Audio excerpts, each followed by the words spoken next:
Hola amigos, ¿cómo están? Espero que bien. Nuevamente acá Pedro Cabañas les saluda para poder presentarle un pequeño video sobre una enseñanza que es cristiana y muy practicada en la Iglesia Católica y también en algunas otras denominaciones que no son de la denominación cristiana católica.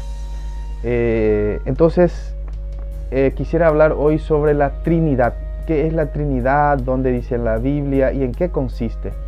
La Santísima Trinidad básicamente son las tres divinas personas en la cual actúa Dios.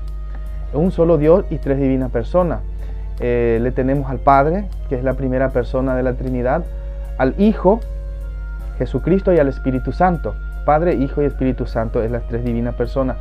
Comenzamos esto entendiendo desde el Génesis mismo, cuando la palabra de Dios nos dice en Génesis capítulo 1, verso 27, cuando Dios creó al hombre, dice: hagamos al hombre a nuestra imagen y semejanza.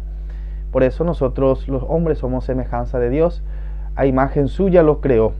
Entonces nosotros fuimos creados por Dios a imagen suya. Cuando nos sopló nos dio el aliento de vida, o sea, nos dio la naturaleza, parte de la naturaleza divina, que nosotros somos los hombres. Por eso cuando Dios sopló nos dio ese aliento de vida, porque si es que Dios no nos daba el soplo de vida, entonces nosotros no íbamos a tener esta vida que nosotros tenemos. También la palabra de Dios dice en 1 de Juan capítulo 5 versículo 7: tres son los que dan testimonio: el espíritu, el agua y la sangre. El espíritu, el agua y la sangre. Dice: y los tres convergen en uno solo. Espíritu, dice, el agua y la sangre. Quiere decir que es Dios, la sangre representada en Cristo, y el agua que representa el Espíritu Santo, el purificador del alma. Ese es el Espíritu Santo. O sea, hay tres actuaciones, tres personas que son distintas a la par, y también al mismo tiempo es un solo Dios. No es que hay varios dioses, ni tampoco hay un solo espíritu, sino hay tres espíritus en un solo Dios.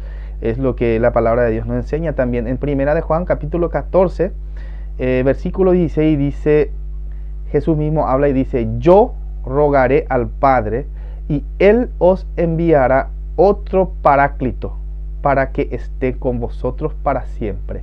Acá lo encontramos a las tres divinas personas, que viene a ser yo, dice Jesús, que es el Hijo. Rogaré al Padre, que es el segundo Padre, y Él os enviará otro Paráclito. Paráclito quiere decir Espíritu Santo.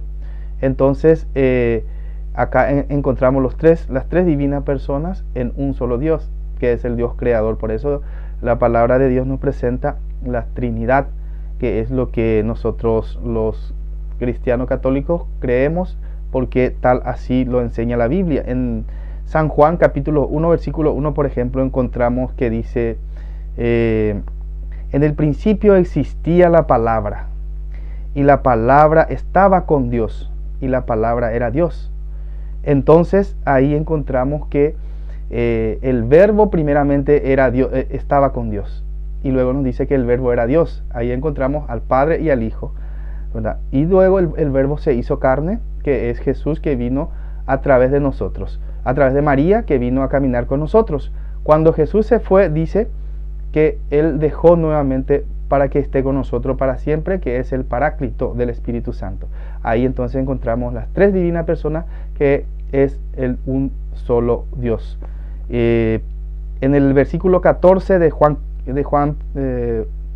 capítulo 1 de Juan, versículo 14 dice: y la palabra se hizo carne y habitó entre nosotros. Es Cristo, es Jesús, que antes era el verbo que estaba con Dios, y el verbo era Dios, definitivamente, porque Jesús es Dios. Y nos dejó Jesús, al partir, nos dejó el Paráclito, que es el Espíritu Santo. Y ahí encontramos las tres divinas personas en un solo Dios, a la que llamamos la Trinidad. Entonces, en este pequeño video quiero presenté, ¿verdad?, esta enseñanza de la Santa Iglesia, y también que es la enseñanza bíblica sobre la Trinidad. Desde ya entonces muchas gracias y dejo nuevamente este video por acá. Si alguien quiere comentar, quieren corregir algo, estamos siempre para escuchar y para aprender. Muchas gracias y Dios lo bendiga a todos.